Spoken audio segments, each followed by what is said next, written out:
Bulls or bears? Who is winning? This is a $1 million question. Good morning, everyone. This is Ahmed Saleh, and this is a weekly market recap. Before we answer this question, we're going to first get a recap on what happened last week in the stock market. So last week, gold is hitting an all-time high again. Also, we had some results coming out, and the market is not forgiving either if the company is underperforming or if the company is giving a bad guideline. The mega cap is still suffering, but we have seen some stability in the rest of the companies. Trump is creating a huge turbulence and a huge troubles for the Fed. Next week is going to be a crucial week for deciding the market direction. And now to the details. Gold is hitting an all-time high again and again. So because of the market turbulence, gold is normally acting as a safe haven and is continuing to go up. We can take some correction in the coming week, but the general direction is still upward. Next, market is hammering hugely the companies that are giving bad result or giving bad guidelines for the rest of the year. United Health Group last week was down by 22% in one day, just because they are giving bad outlook for the remainder of the year. IBKR the same, minus 10%, TSMC, ISML going down despite of good results because of the guidelines. Banks having very good results, but despite that they are almost flat because of the guidelines. The only winner last week was Netflix. They announced result on Thursday, and they were up by 5 to 7% in the after trading hours. We don't know yet if this will continue in the trading hours next week or not, because Friday was off because of the Good Friday. Happy Easter, everyone. Last week, we had most of the financial firms downgrading the S&P 500 target for the end of the year. So previously, we were talking about 6,600, which was about 10% increase versus 2024. Now we are talking about an average of 5,500, a reduction of about 12 to 15%. And the good news is that there is still good news. The good news is that today the S&P is below the average of these price targets. So most of the firm forecast that we are going to close the year higher than the current price of the S&P 500. But of course, watch out, this can be further reviewed downward if there are more bad news coming to the market. So what happened last week is that we had minus 1.6% in the S&P, the Nasdaq was down by 2.6%, but the surprise was in the S&P equal weight and the Russell 2000. Both of them were flat. And that's telling us one thing, that the reduction was mainly in the mega companies. We have 493 other companies in the S&P 500 that were almost flat, which is a good news. So we have to watch out next week if this will continue or not. So smaller companies are performing better than the big ones. But what we have seen happening in the price reduction targets for the S&P 500 is happening also for the companies. So most of the companies, especially the mega ones, are having reduction in their price targets. Nvidia had one, Amazon had one, and most of the Mag 7 as well. The price target for the end of the year was reduced, and that is hitting hard on the mega caps. The small companies, they also had a reduction in the price target, but they were not that severe or aggressive. So that's why we have seen a reduction in the mega caps versus the rest of the companies. Last week, we had a very interesting fight between Trump and the Fed. So Jerome Powell spoke on Wednesday, and he announced that he's not going to do anything. He wants to see the data first, and that's typical Jerome Powell and typical the Fed. They want to see the unemployment reflected in the numbers. They want to see the inflation reflected in the number, and so far the numbers are good because they are looking backward, not forward. And Trump is saying, guys, you need to change this. You are very much late. You have to react fast. And this has also a good point of view. So Jerome Powell is not there. He announced he will not interfere until something collapses, like what happened, for example, in COVID, like what happened in the inflation that we have seen after COVID. He's always late, and Trump is accusing him that he's always late. and he said that his resignation is now delayed too much. He's talking about removing Jerome Powell from his position. This never happened in the history of US, so we have to see how he's going to do that. It's very interesting time. Now, to answer the question, the Bulls versus the Bears, who's going to win? What is happening right now? What we are seeing that there are lots of good points for the Bulls case.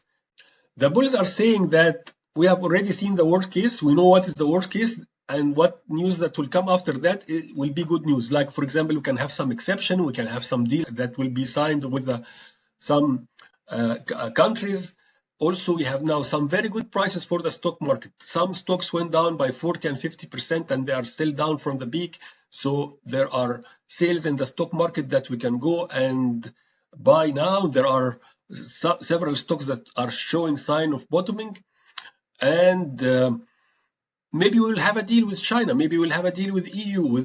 So we have to wait and see this. And we are also expecting the tax rate deal that will come in end of June, July. So this is the right time now to have this reflected in the stock market, in the prices of the stock market. The bears are saying, guys, this is already known news. It is already it's discounted in the price. We are now worse than what we have been before. There is a delay. It is not an elimination of the tariff. And after all, there will be huge tariff on China, and this is already there for Mexico and for Canada and for steel and for cars. So things are really bad, and that China is really big. It's gonna really hurt the American economy if everything is as it's happening right now, and especially if US didn't reach a deal with China.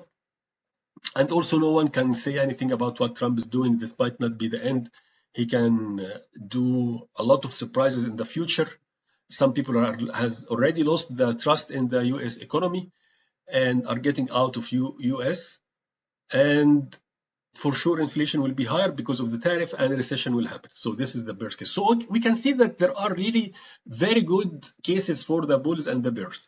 Okay. So in order to answer this question, let's look at what the market is telling us in terms of action. So where we are right now, the market is going down. As long as we are below this trend line, then the market is in a major downward trend. There are selling pressure.